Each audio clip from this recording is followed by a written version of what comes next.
निकाल लाओ। तारकासुर का अभिनंदन किया जाएगा।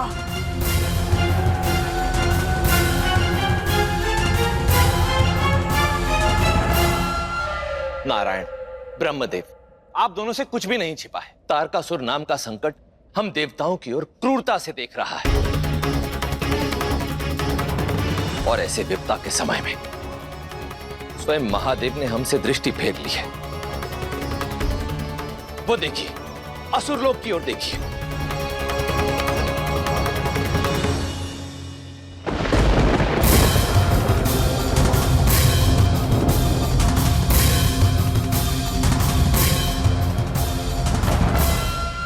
देवताओं की पराजय का अग्रिम उत्सव मनाया जा रहा है। तारकासुर की पूजा ऐसे की जा रही है जैसे उसने देवताओं को हरा ही दिया हो।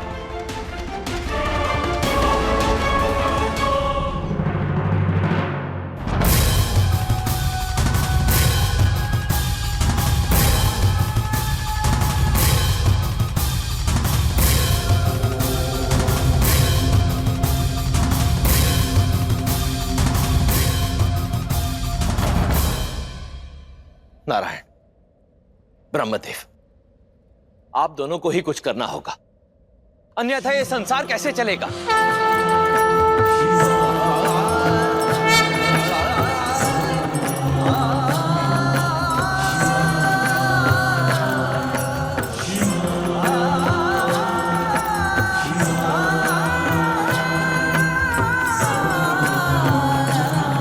हो गई तैयार। कैसी लग रही है माला?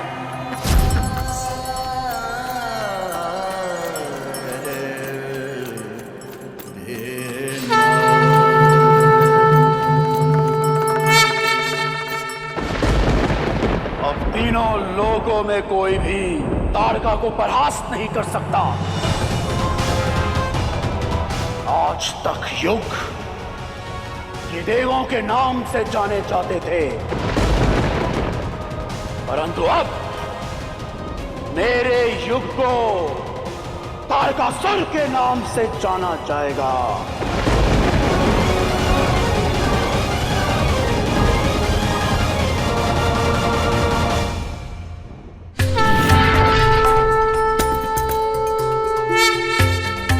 देखिए महादेव, ये स्थान आपके एकांतवास के लिए उपयुक्त रहेगा।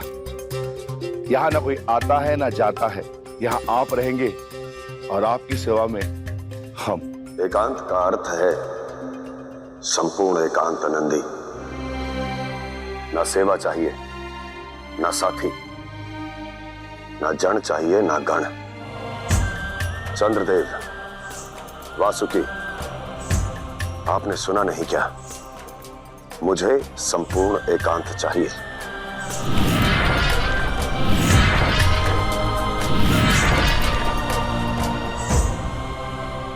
महादेव, हमें स्वयं से इस प्रकार दूर न करें। हम आपके बिना कैसे रहेंगे और कब तक?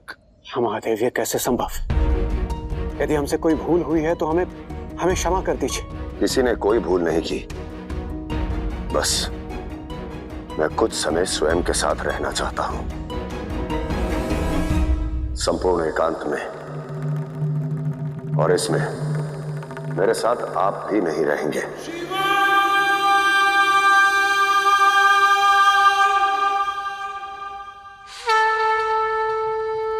आशीर्वाद दे माता कि इस आरती के दिए के बुझने से पहले ही आपका ये पुत्र स्वर्गलोक जीत लाएगा।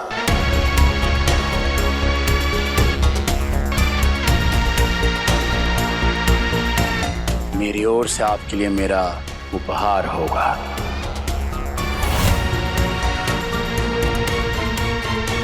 तुम्हारे सामर्थ्य और शक्ति पर मुझे पूर्ण विश्वास है पुत्र, परंतु तुम उन देवताओं को नहीं जानते। उनके दमकते चेहरों के पीछे एक विषैला छल छुपा है। युद्ध में हारेंगे परंतु छल में जीतेंगे।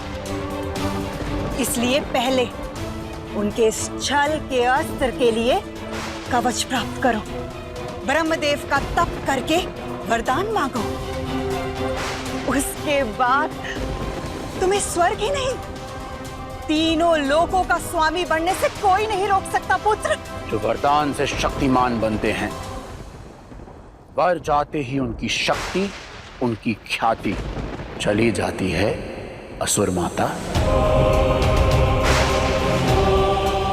ब्रह्मा के तप की आवश्यकता उन देवों को है, क्योंकि आपके पुत्र की असीम शक्ति ही उसका सुरक्षा कवच है। और इसका प्रमाण आप देख ही चुके हैं। जहां अपना पग रख दूं, धरती हिलने लगती है।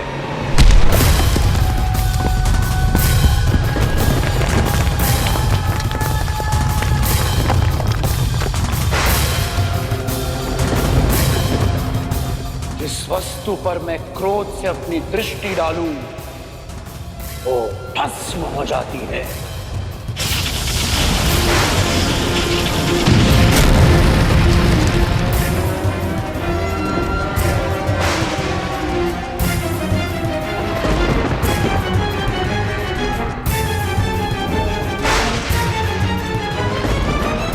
जल, वायु, अग्नि, जिसे चाहूं अपने अधीन कर सकता हूं।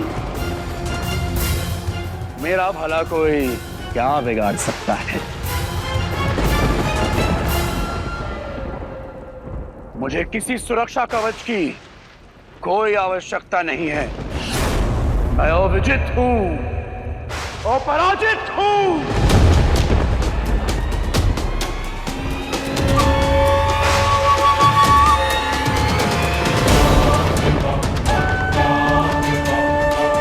अपनी माता के गर्भ में वर्षों तक रहकर देवताओं के छल कपट की गाथाएं सुनी है मैंने। मुझे ऐसे कपटी देवताओं से कोई वरदान लेने की आवश्यकता नहीं। और रही बात तीनों लोकों का राजा बनने की, तो वो तो मैं अवश्य बनकर रहूंगा। सारे देवता, ब्रह्मा विष्णु, सब मेरे अधीन होंगे।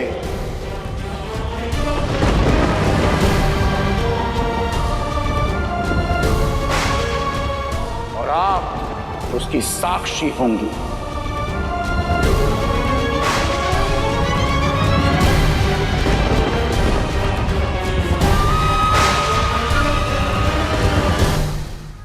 सारे देवता, ब्रह्मा विष्णु, सब मेरे अधीन होंगे। ये वचन है ताड़कासुर का।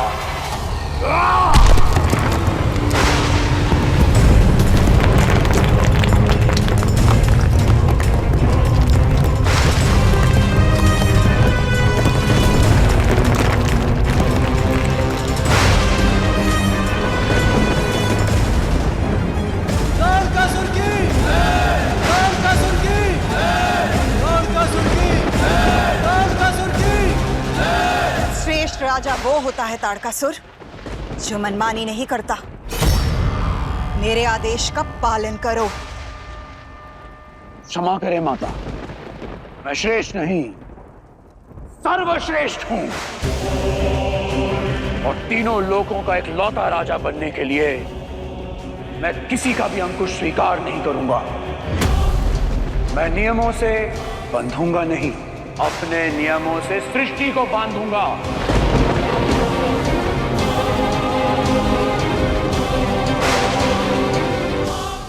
महादेव, हम आपके बिना कैसे रहेंगे? आपके बिना हमारा अस्तित्व ही क्या है? इस समय तो मेरा ही क्या अस्तित्व है नंदी। ये त्याग, ये एकांतवास केवल कुछ समय के लिए है। आप सबसे अपेक्षा करता हूं कि आप सभी मेरी इच्छा का मान रखेंगे और मुझे एकांत में छोड़ देंगे।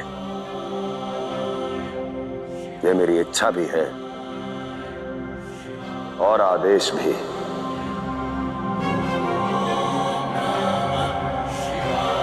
जो आज्ञा महादेव।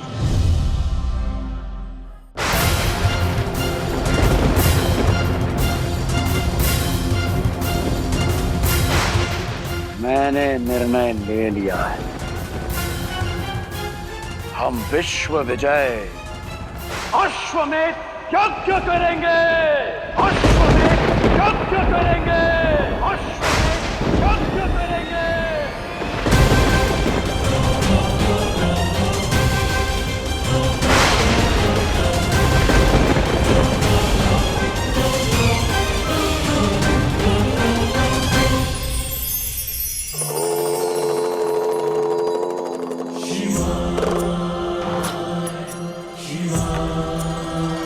कभी कोई हमारे साथ बुरा करे, हमारा अहित करे, तो मन क्या करता है? यही ना कि प्रतिशोध लिया जाए, उत्तर दिया जाए, जलता हुआ अंगारा उसकी ओर फेंक कर उसे भस्म कर दिया जाए। परंतु स्मरण रहे, जब आप उस अंगारे को उठाकर फेंकते हैं जिससे कि वो व्यक्ति भस्म हो जाए, उससे वो नहीं जलता, सर्वप्रथम आपके हाथ जल जाते हैं। यही तो करता है प्रतिशोध। अग्नि को अग्नि से नहीं, शीतल जल से शांत किया जा सकता है। तो यदि प्रतिशोध के स्थान पर क्षमा को लाओगे तो शत्रु का मन भी शांत होगा और आपका मन भी। तो स्मरण रहे, प्रतिशोध दोनों को जलाएगा, परंतु क्षमा सब कुछ शांत कर देगी।